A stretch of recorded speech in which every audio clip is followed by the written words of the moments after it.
T-Mobile's purchase of Sprint is done. Sprint is now a part of the T-Mobile family. What exactly does that mean? We try to explain it all now. So a lot has happened over the last 2 years as Sprint and T-Mobile have tried to merge.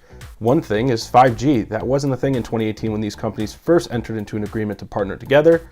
Now, of course, 5G is starting to become more ubiquitous. T-Mobile, Sprint, AT&T, Verizon all have various 5G networks, and this is a big part of this deal. Why this deal took so long, however, is because there were a lot of different challenges. One big one was a legal challenge. Over a dozen state attorneys general, led by New York and California, tried to block the merger, claiming it would be anti-competitive and lead to higher prices for consumers later on. Thanks to a deal brokered between T-Mobile and Dish by the Department of Justice, those concerns have been put aside for now and the deal is obviously allowed to go through. So what exactly does this mean? That's obviously the really big question for everybody involved here. If you're on Sprint, this actually means quite a lot. Pretty much immediately, you can start taking advantage of T-Mobile's network and you don't even need to buy a new device to use it. Thanks to a roaming agreement the two companies struck in response to the coronavirus, because of that, you don't even need to buy a new phone for most people. If you have a phone in recent years, you could take full advantage of T-Mobile's network right away. If you're on T-Mobile, this isn't going to mean as much, at least not immediately. With the Sprint deal, T-Mobile's getting a lot of spectrum, which is the very valuable wireless airwaves that carry your phone calls, text messages, and data.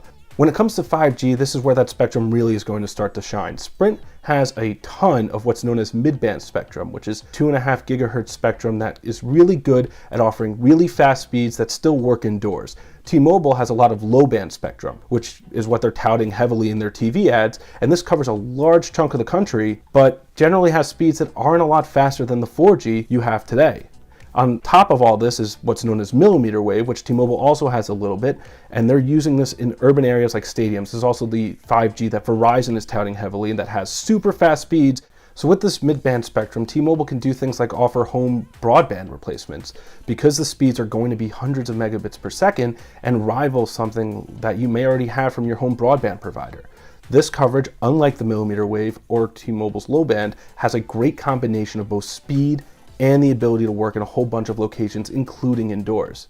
This is very important for T-Mobile going forward. Of course, the other big concern here is that prices are going to go up because you have this consolidation of Sprint and T-Mobile into one carrier. The good news, at least for the short term, is that's not going to happen. T-Mobile, as part of its pitch to regulators to get this deal approved, promised that they would not raise rates for 3 years. T-Mobile CEO Mike Sievert also told CNET that Sprint users who are going to T-Mobile now won't have their plans changed. It's part of what T-Mobile does, is that they don't force you to give up your old plan. So at least for the short term, people who have T-Mobile or Sprint will be able to keep their plan and start getting all the benefits of this combined network. So this is where Dish comes in. As part of its effort to get this deal approved, T-Mobile agreed to sell off a whole bunch of Sprint assets like Spectrum and the Boost brand to Dish. Dish, known for its satellite TV service, has spent years and billions of dollars accumulating wireless spectrum and faced a deadline to start putting that spectrum to use. Regulators are hoping that by having Dish be propped up as a new carrier, they can keep pressure on T-Mobile and AT&T and Verizon to keep prices low.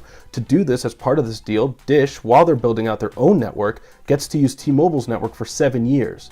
So Dish, in theory, should start to provide a competitive alternative to AT&T and Verizon and even to T-Mobile.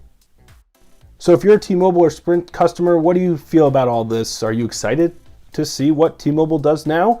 If you're on AT&T or Verizon,